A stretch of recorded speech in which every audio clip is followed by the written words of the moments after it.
Pořád za něčím se honím zběsile, mám pocit, že bojuji proti přesile. Zdá se mi, že stále čelím tlaku, nemohu vyskočit z rozjetého vlaku.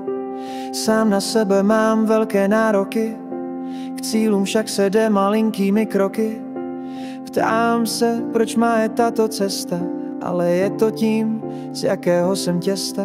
Vše nalajnováno je vlivem okolí, co je vlastně dobré a co nikoli.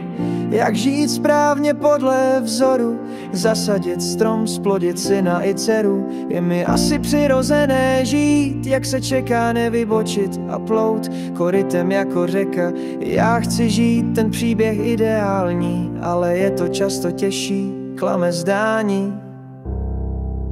A přestože se snažím ze všech sil, abych takový, jak chce se byl, stejně pořád mě někdo vystavuje soudu. Co dělám zle a zda se držím proudu, i když podle svého svědomí se řídím. Každý hledá pouze chyby, tak to vidím, přitom nedočkám se vlastně uznání. A tak došel jsem teď k tomuhle poznání. Na chvíli zpomalím a nespěchám, něco zahodím a něco si nechám. Nejdřív promyslet si totiž dovolím, co chtěl jsem vlastně já a co okolí. A pak stanovím si vlastní cíl, v tom zaměřím se, abych šťastný byl. Nakonec je totiž to podstatný, myslet na sebe víc než na ty ostatní.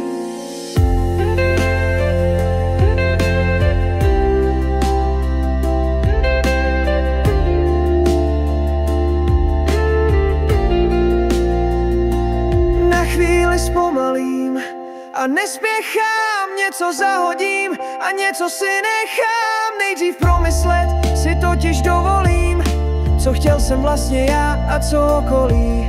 A pak stanovím si vlastní cíl, v tom zaměřím se, abych šťastný byl. Nakonec je totiž to podstatný, myslet na sebe víc než na ty ostatní.